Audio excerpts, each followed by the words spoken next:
So, good afternoon, everyone, and welcome. I'm Barbara Boyer. I'm the executive director here at AgeWise Colorado, and today we're having a community conversation. And I've been to these before, and it's very exciting to be able to share what you think, what you need with our AAA people, and Jayla Sanchez Warren, who runs the AAA for Dr. Cog, will be hosting this for us. Jayla, Kelly, and Mindy are all with Dr. Cog. Welcome, ladies. And Jayla, I'm turning the stage over to you. Thank you for being here. All right. Thank you so much. Hi, everyone. Before we get started, I just want to ask a question. I'm going to see if I can change my view here. How many of you, just by raising your hand like this, are aging?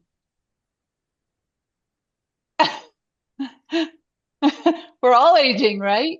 Um, I want to ask how many of you are here are over 80, or 80 or older? I call you my super agers. Um, And then how many of you are 90 or over? Do I have anyone? These are our elder heroes because congratulations, if you are 90 and over, um, you are doing something right. I'm Jayla Sanchez Warren. I run the Area Agency on Aging at Dr. Cog. Not a doctor, stands for the Denver Regional Council of Governments. At at the Area Agency on Aging, we do four primary services. We provide services. So that means we have 12 different services in our shop at the Area Agency on Aging, things like benefits counseling. We are a SHIP, a health insurance assistance program. We run the Ombudsman program. The Ombudsman program advocates for people who live in nursing homes and assisted living facilities. We have almost 500 facilities in our service area. Our service area includes Adams, Arapahoe, Denver, Douglas, Jefferson, Gilpin, Clear Creek, and Broomfield counties. So it's a big territory, almost 4,000 square miles of the metropolitan area. We also are federally mandated to advocate on behalf of older adults and their family members. I spend a lot of my time talking with legislators, working in Washington, D.C., talking with policymakers, advocating, reminding people not to forget older adults. Did you know that Colorado is the third fastest aging state in the nation? And so our population is rapidly aging. And why is that? Well, we have some in-migration, but not too much, from places like Minnesota and Michigan, things like that. Um, but we had a lot of people moved into our area in the 70s and they stayed. And so now we're aging and our population is aging. The problem is, this is new for us. Only a couple of years ago did we hit a point where we have more people over 65 than we have under 18 in the state of Colorado. We have always been seen as a very young state. So policymakers and legislators haven't made that shift quite yet. Our infrastructure isn't prepared for an aging population. The fourth thing we do is we are the regional planning entity for aging. And so that's what we're doing today. Every 4 years, we do an area plan on aging. The state gives us the format for the plan. They ask us what they want us to report to them. Every area agency on aging, there are 16. We all do it together, and then all of our information rolls up to a state plan. Part of that is a bunch of demographics. Part of it is talking about how the programs that we're going to fund and the services that we think we need in the region, a big part of that comes from you all in these community conversations. We need to hear from you and understand what the needs are out there from people who are older or people who work with older adults.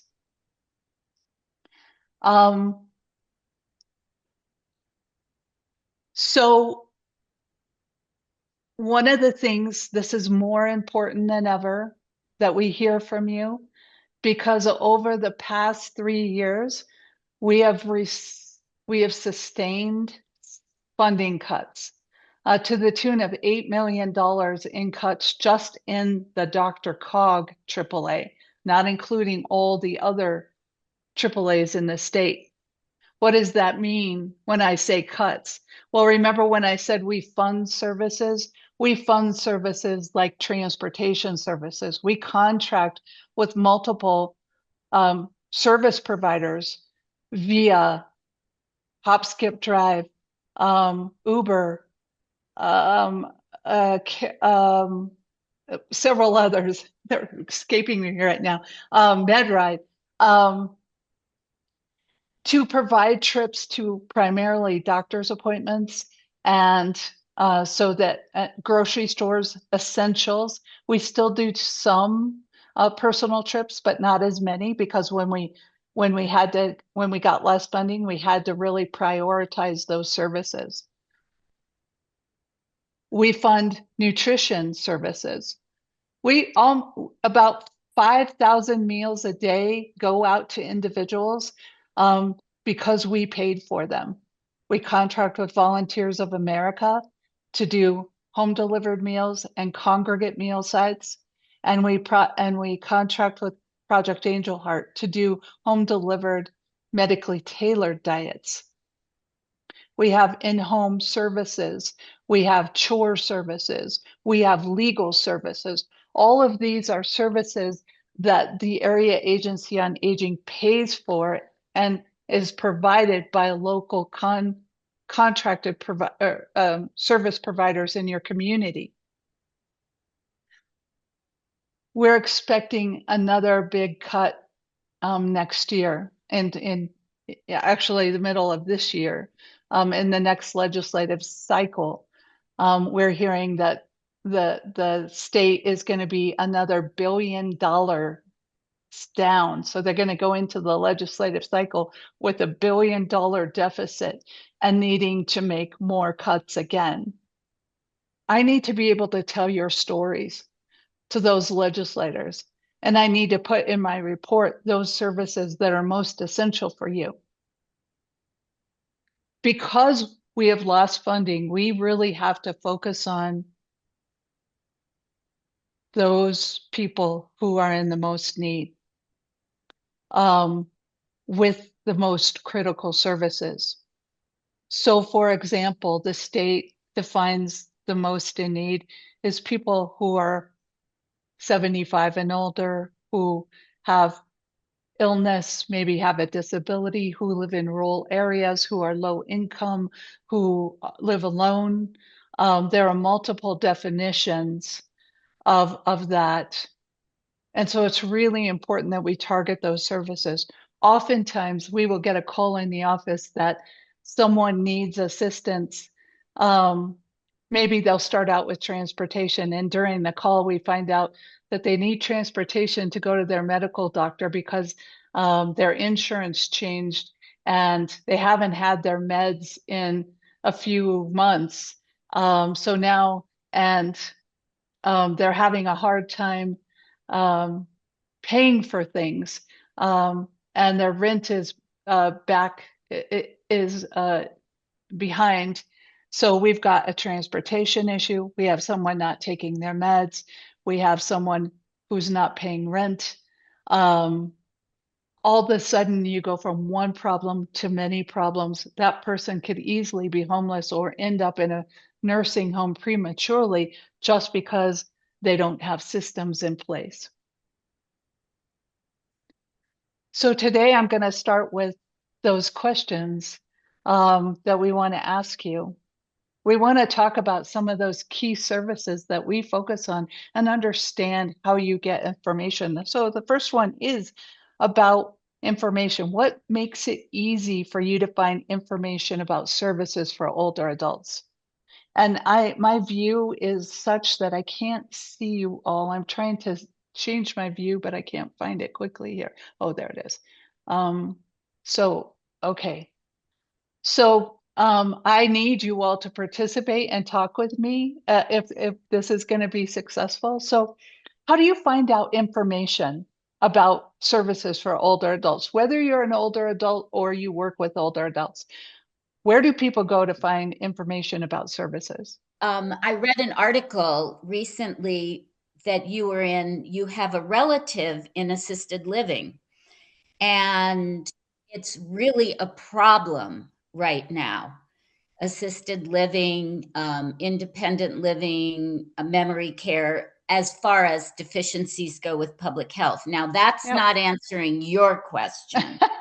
I Well, know. I'm glad you Like, brought it up, though. Yeah, it is a but big yeah, problem. it is such a Um, big problem. But people, when I tell people about the AAA and the services that are available to them, because I work with a lot of Medicaid individuals, nope, it seems we can't get the word out enough. yeah. I don't know why. And you have openings for respite care Hmm. without, I mean, that's incredible too. It really is. I just don't understand it.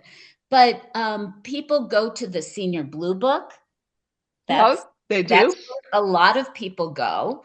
They word of mouth, Uh-huh. um, and then Google a place for mom. Right. And caring.com. And if any of you that are on here hear me going, well, it can There's be a some question. yeah, All it right, can be. Audrey, I'm going to jump That's to it. a couple of That's it. people. You Uh, bet. Thank you, Jayla. Don, Don, since you're on my screen, I'm going to ask you, how do you find out about resources for older adults? In my case, it's a real problem. And I have one. I was in the reverse mortgage business. I'm in the process of retiring and winding down the business. But a couple of years ago, a man came to me. He was 3 years down on his taxes. Um, he had had multiple strokes and seizures and had cognitive issues. House was uninsured and uninsurable. We got the taxes paid. We got the uh, insurance on the house, got a life expectancy set aside, and we got him another $800 a month in spending money. But I went to get Dr. Cog and asked one of your people to come out and meet with him because he was not capable of coming in through your automated phone, through your 800 number.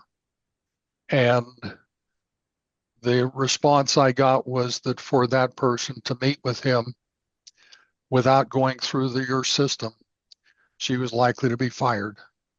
And That is not, so we don't have a 1-800 number, so I well, don't know whatever that it was ours. whatever your number is to enter the system, he was That's not. not, that's not our policy at all. Our policy, we answer the phone live, No, and that's but not our and policy. that going in through the phone system did not work for him. He could not go in through your phone system. Yeah. It, However it works, because I've never used it. Um, and the it I find the barrier just making contact with your system is doesn't work for some people. If the person so all you has, have to do is just call 303-480-6700 and someone picks up the phone. It's not a system. It was during COVID, so maybe that was the it sounds time. easier. It sounds easier than it is. You make it Okay. sound simple, but what I'm here to tell you is that there are people who are not capable of doing that Okay. out there. And we go out and meet with people. So I hope that I don't have that person still working for me because that is not the way it should be handled. I just want to tell you that. Give us another shot, Don, and if it doesn't work, you call me and I will make sure it happens. I couldn't find a way into the system for this client of mine. Okay. And that's the bottom line. And I've talked to a lot of people at a lot of senior resource fairs and could not get him help from Dr. Cog, couldn't figure out how to get him help from VA.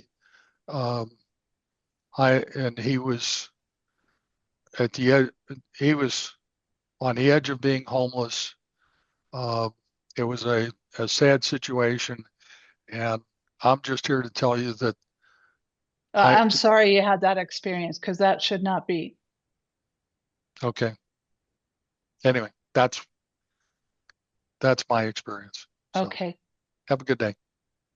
Thank you. Kim Kennedy, how do people, older adults, find resources? I'm going to go with the Senior Blue Book as one of them. I've also heard the senior centers that have bulletin boards. Yeah. A lot of people look at the bulletin boards. So Yeah, absolutely. I do a lot of my research obviously on Google, but I think a lot of the older people are more into like tangible pamphlets, business cards, papers, flyers, that kind of thing. Great. Thank you. Kathy.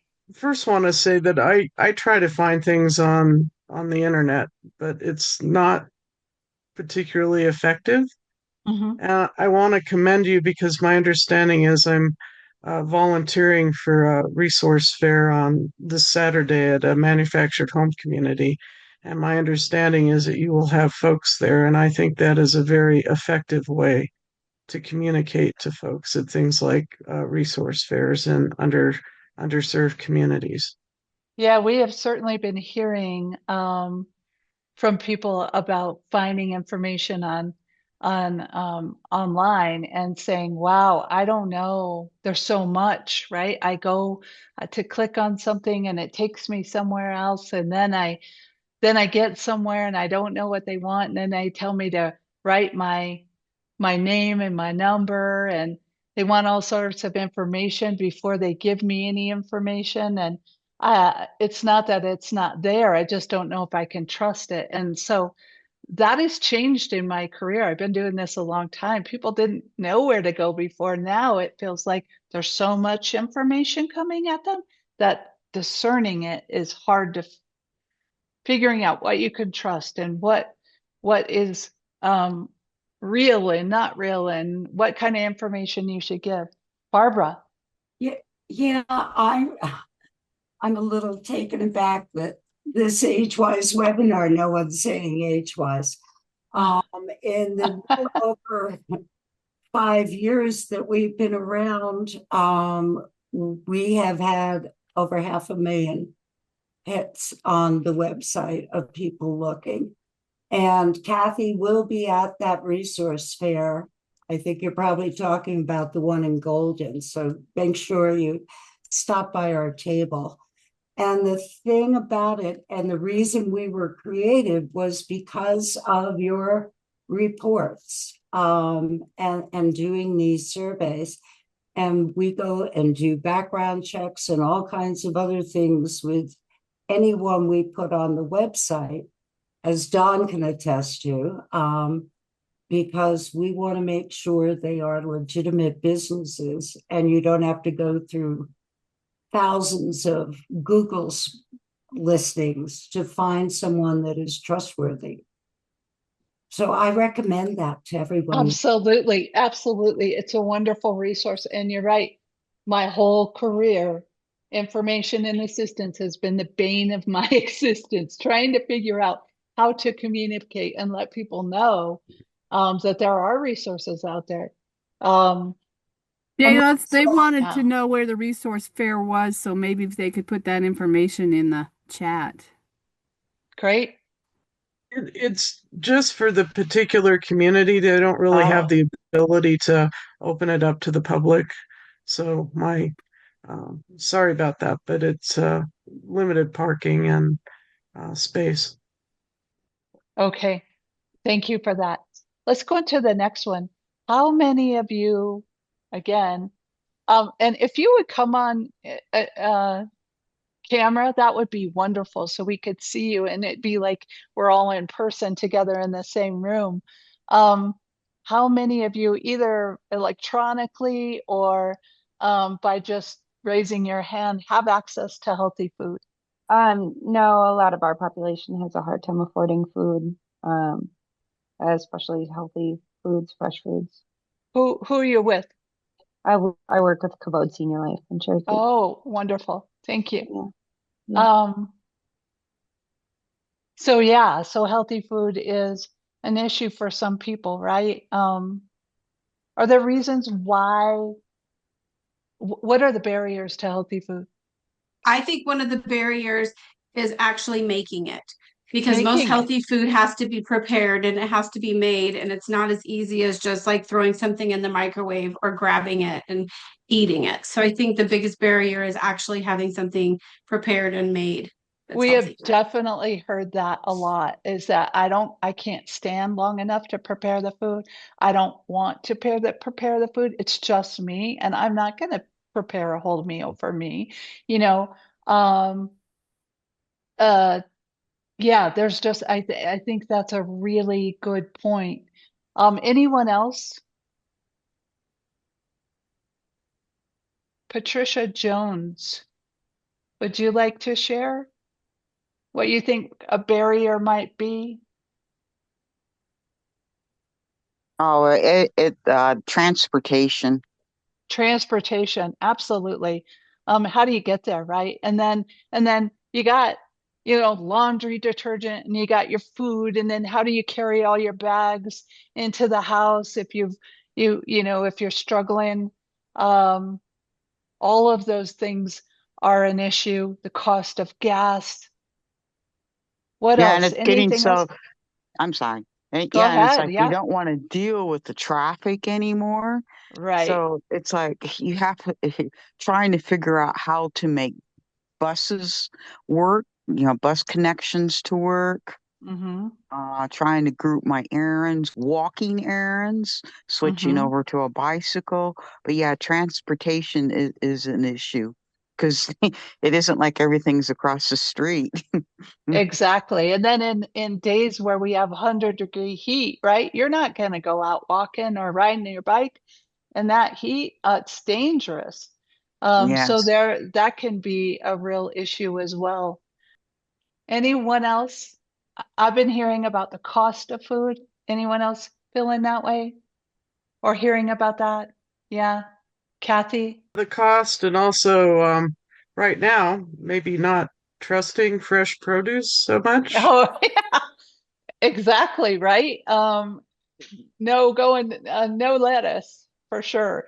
But in early in that whole thing, they were talking about raspberries and fresh fruit and fresh vegetables, and so people were leery. Even folks were not going to fast food, which older adults eat a lot of fast food, and that's not it. It will fill the gut, but it's not really nutritious. So there are home delivered meals, and I don't know if the Area Agency on Aging, like I said, pays for almost 5,000 meals a day in the region. And a lot of those are home delivered meals, and a lot of them are congregate meals that happen at congregate meal sites. Are you all aware of the home delivered meal programs in your area? So there's more than just Volunteers of America. There's Nourish. There's other smaller programs. There's several churches in the region that provide meals. When might you want a home delivered meal? If they've recently had a fall, for example, Yep, that's a really good one. and had just had surgery, they might not be able to, get to the food store or even like prepare something for themselves. So Right, it would just be absolutely. easier to come to their door. Mm-hmm. And that is the benefit, right? For those who are homebound, for those who have a disability right after surgery, caregivers, because I'm taking care of my husband and it's too hard to get him all loaded up and I can't, I'm just pretending, but say he has dementia and I have to watch him all the time and I can't spend a lot of time in the kitchen. And so I just throw together a peanut butter jelly sandwich for the both of us most of the time, or a cheese sandwich, and that's what we eat.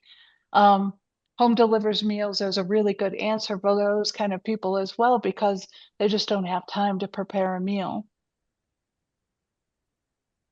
Congregate meal sites. Do you all know where the congregate meal sites in your area? Hey, I am Hey. not aware of that, but that's why I'm here on this webinar. Just a little background of me. I'm a CPA, so I Uh-huh. do tax counts mainly for senior citizens.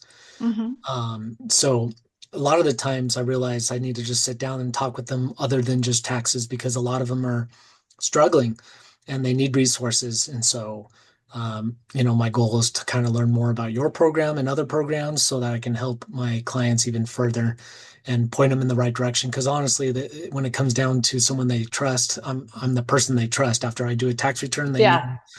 I'm legit, right? So important too, and I appreciate, Rick, that you're concerned about this because I know you hear people and they're wanting to pay their tax bill, but they're nervous about how they're going to make it or how they're going to struggle, especially if we don't have homestead, if the homestead provision goes away this year, which might happen because of the budget deficit again, right? That tax rebate.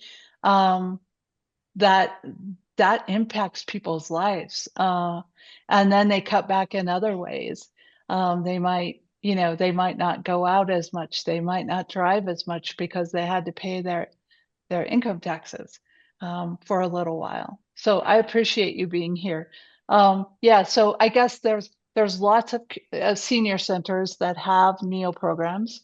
A community, there are churches, there are resources available. You can call your area agency on aging or age-wise to learn about congregate meal sites or food resources in the region. Let's talk about transportation.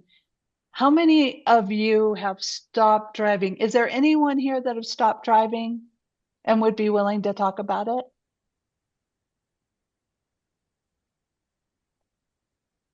Okay, I don't see anyone raising their hand. So Paul, I'm going to ask you,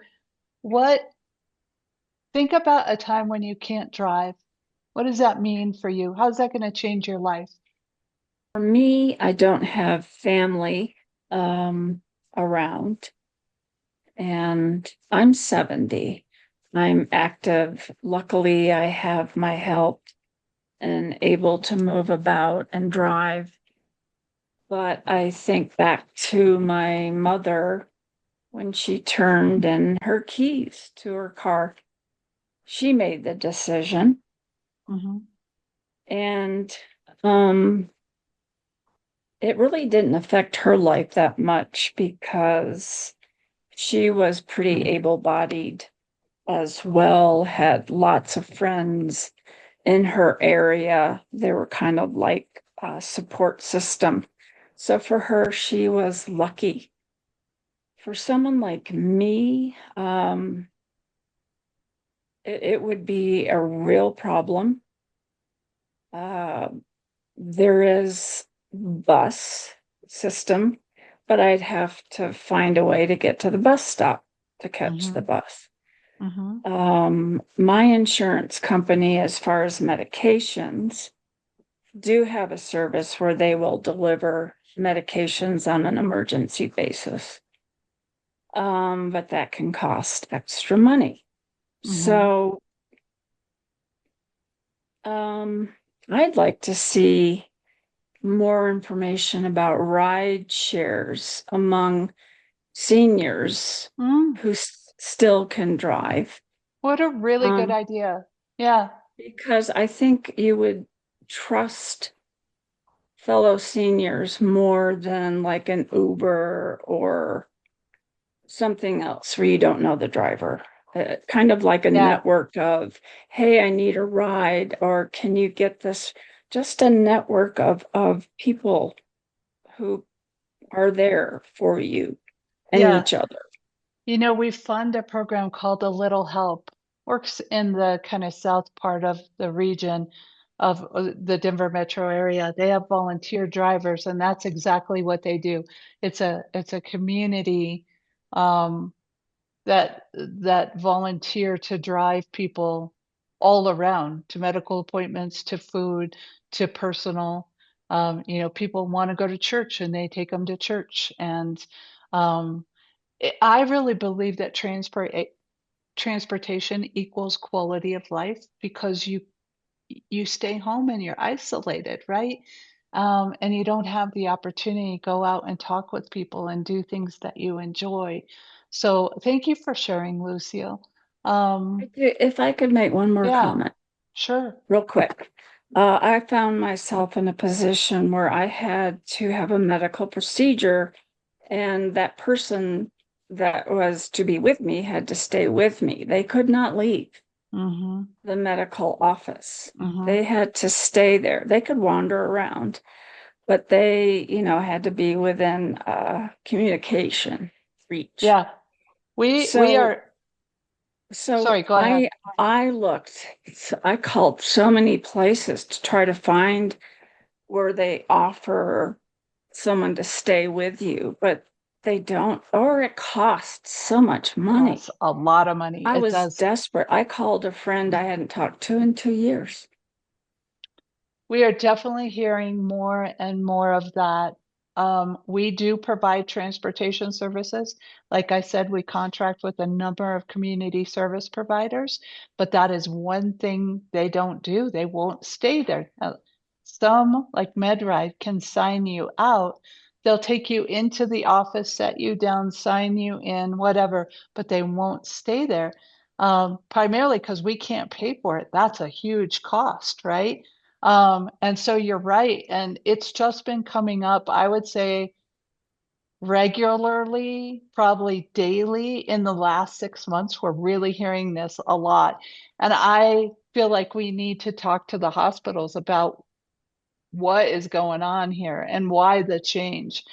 Um, I'm guessing it's some kind of insurance thing, but it's very challenging for a lot of people. And it may mean they have to put off a medical procedure because they can't find somebody, right?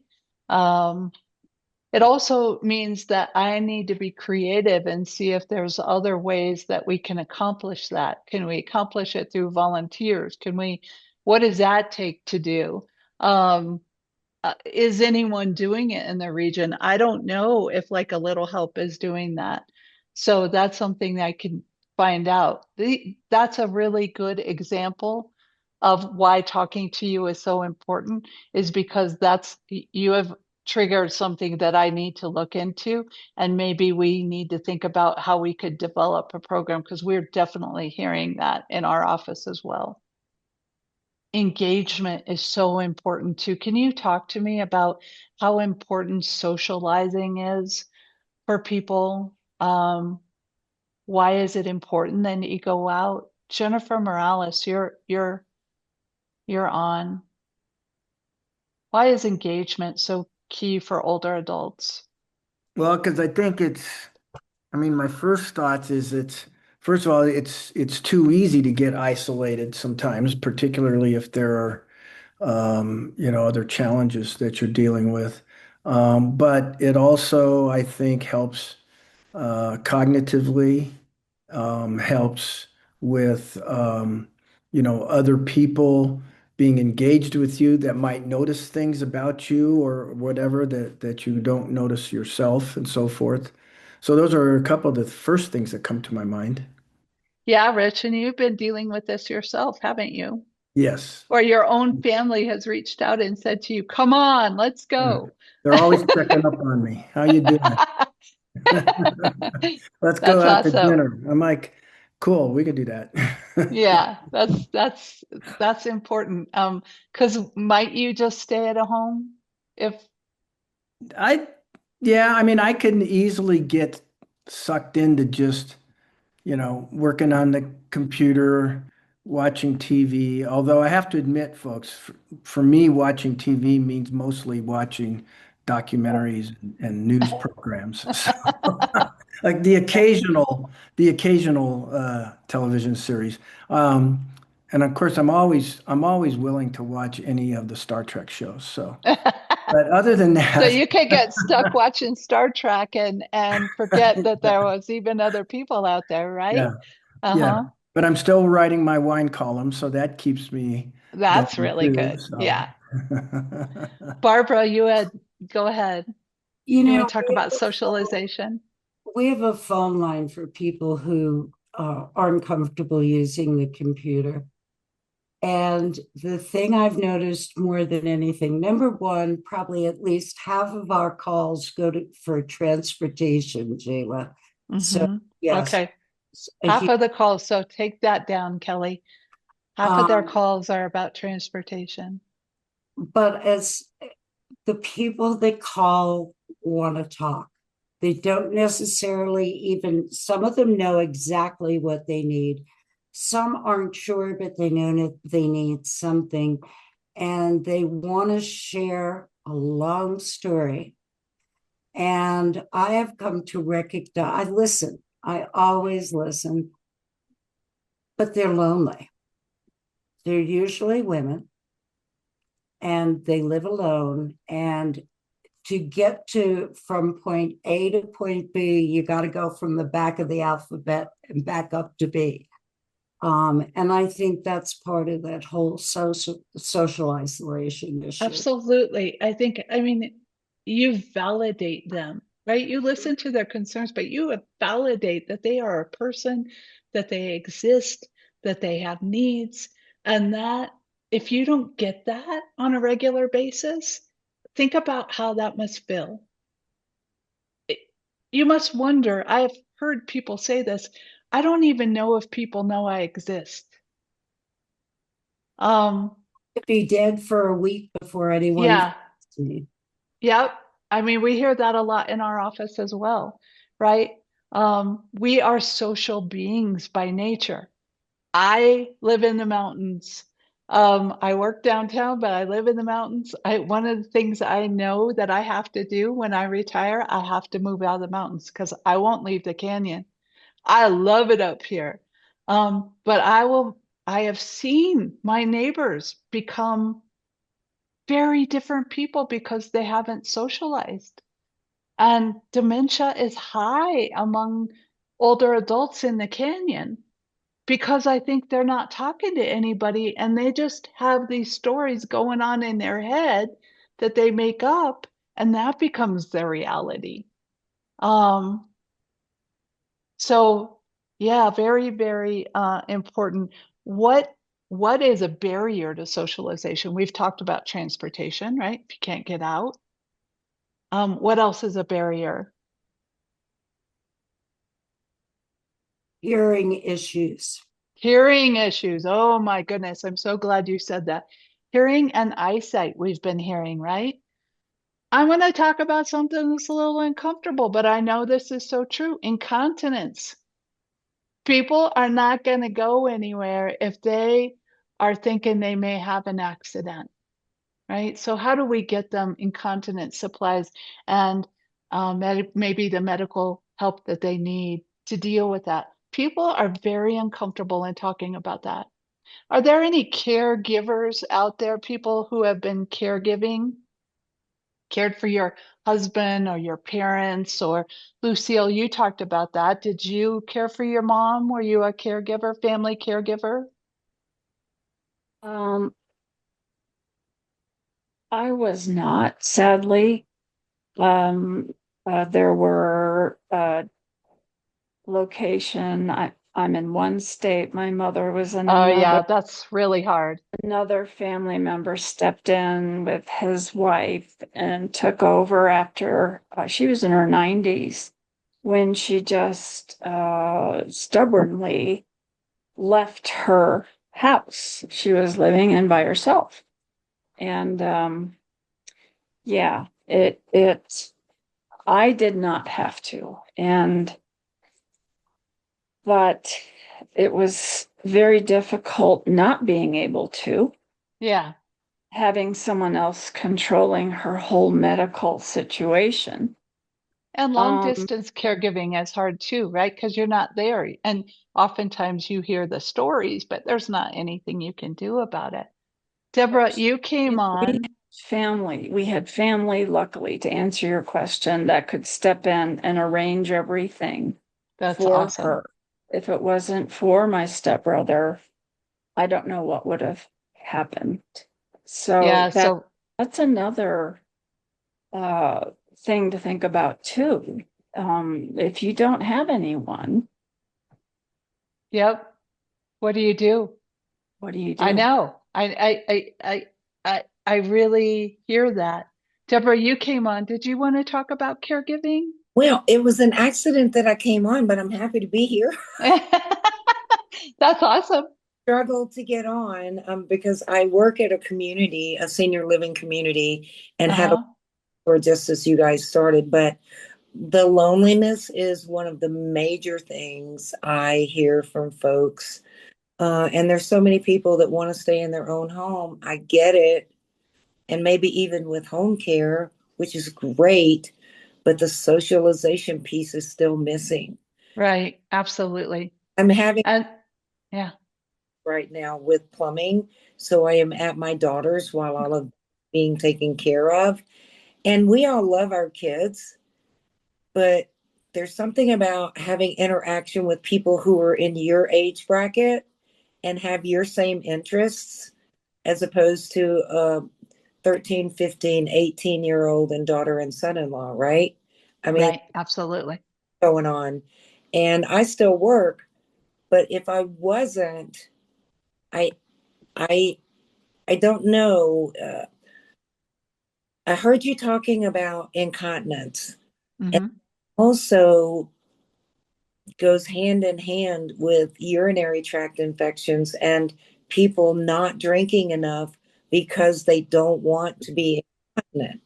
Absolutely. And then delirium that can go along with UTIs. I mean, someone that has a UTI can have delirium and it looks a lot like Alzheimer's. And you're like, what the heck is going on here? But it's a UTI, right? And people aren't drinking because they don't want to have an issue with incontinence. It's a vicious cycle.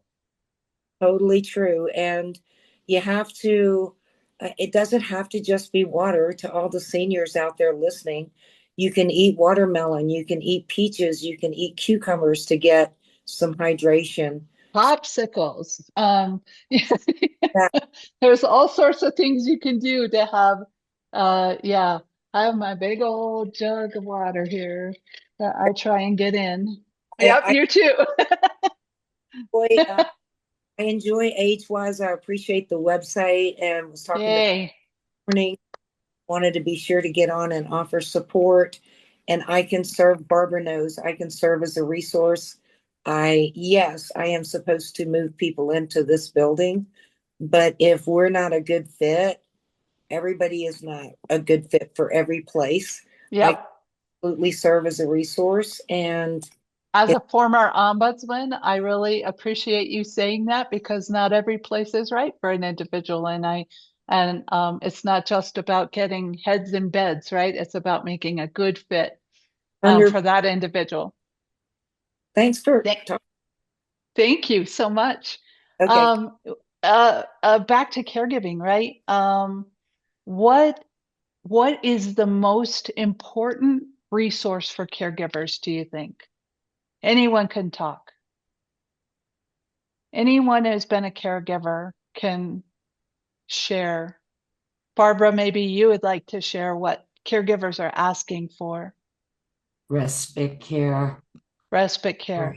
Talk to me about why that's so important. It is so stressful, physically, mentally, emotionally, to take care of, especially someone a child, an adult child who's taking care of their parent, because your parent is supposed to be there forever, even though we know we never make that, right? And so there's that stress of, oh, mom can't do or dad can't do what they used to do. And then there's that physical effort of maybe you're cleaning, you're running two households as an adult child, and you're getting the kids to the soccer game and whatever all is going on. And we all need a break.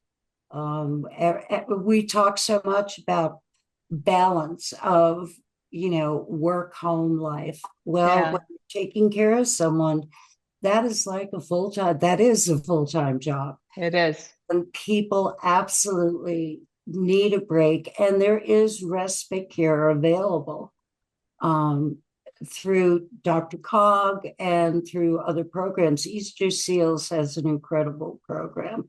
Caregivers. Have you been a caregiver, or do you work with caregivers? Not a primary caregiver, but I've been, I've seen my mom be a caregiver for my grandparents. So I've seen that firsthand. What are the services that your mom needed for? Yeah, I'm trying to think. I think she needed like resources of kind of taking like my grandma's like not to be specific, but like finances and like just kind of everything that she needed to do to take care of for my grandma. Like getting like her mail and all of those things. That was important to do as well. Absolutely. So there's so many things when you think about it, right? And there's the doctor's appointments, there's the legal issues, there's just paying the bills in the mail, right?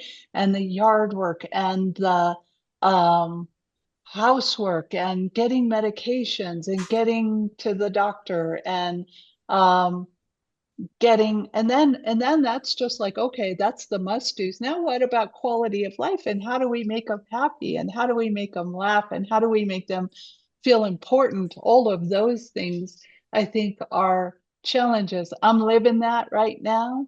I'm not it's just starting for me. I have four parents. I'm the only child for four parents.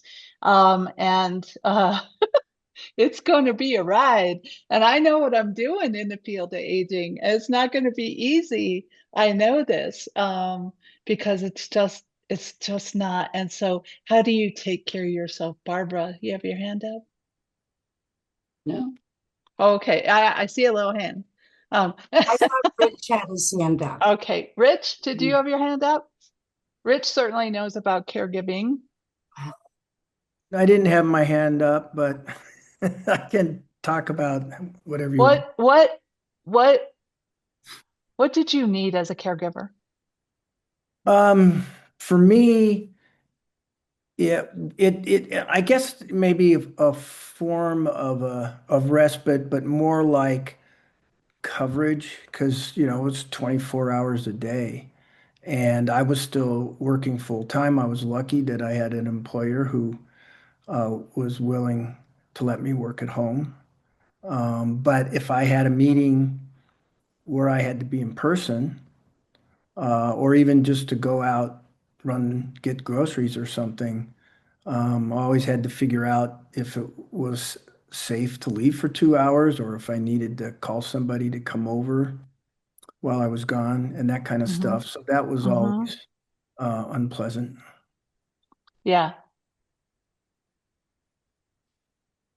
If I can it's not exactly about caregivers, but there is that whole group, and we've all talked about it in the industry before. Those people who do not qualify for low-income services, but are not wealthy.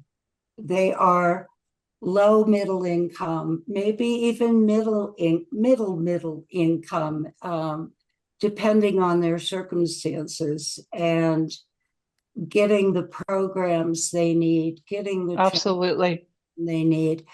There may be something that gives them a free ride, someone low income a free ride, but someone that makes $7,000 more or $7 more than the income threshold has to figure out how to live and get what they need without the resources out there to help them. That's absolutely, they talk about that, the missing middle, right? There's so many people who are in that category. Something like, I forget who was mentioning it, and I'm looking at names, but having that group of maybe seniors that drive each other, seniors helping seniors with their care and with experts. Absolutely. So we are short on time here, and I always do this. Sorry. I want to talk about two more things.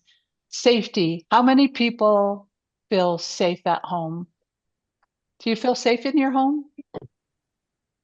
Most people are looking like they feel safe in their home. What are barriers to safety? Do you feel, do you have steps? We've been hearing that, stairs. Yeah, stairs. I'm in a 3-level townhome. Uh-huh. And I have some knee problems that pop up once in a while. And I went to my ortho and told him I live in a 3-level townhome that I don't plan on moving out of soon. And he gave me the name of a book about your back. You realize that injections and that kind of thing is not what I'm looking for. I need to strengthen my body to support me to live in my home, but not everyone can do that. Yeah, so, absolutely. Stairs and falling, right? Big issue for folks. That whole, do you feel safe in your community? Is it safe for you to take a walk in your community? Anyone want to comment on that? Mm-hmm. Do you feel good, Lucio? Kathy, do you feel good in your community? You feel safe? Good. There are definitely parts of the region where folks don't feel safe and don't feel comfortable going out, won't go out at night because they don't feel safe or because it's not well lit in their parking lot. Tell me, are many of you dealing with scams on your phone, people calling you? Yeah. Boy, that's really, there's a big uptick in scams that target older adults. And that's a big deal for people. And so we've been hearing about that. And I see you, several of you nodding your head saying, yes, that's an issue.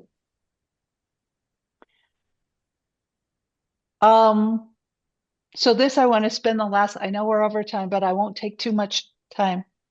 If I could provide one more service in the region, and then Kelly, you need to tell them about the survey.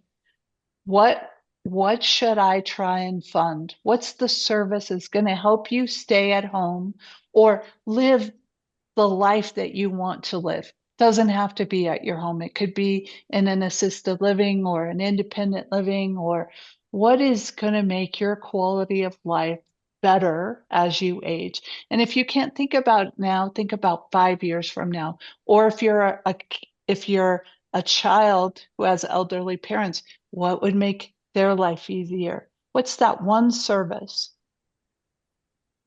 I'd like to chime in here. For me, someone else made this comment. I don't know if anybody would know that I'm no longer alive. This sounds sad, but it's fact. It's truth. There could be days.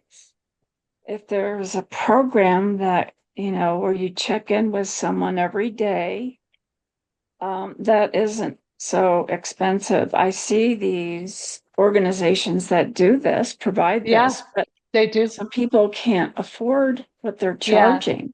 If there was I would be not willing, I would love to provide that for someone like me, get matched with a few people. Oh, that's a great idea. We call that reassurance in the world of aging.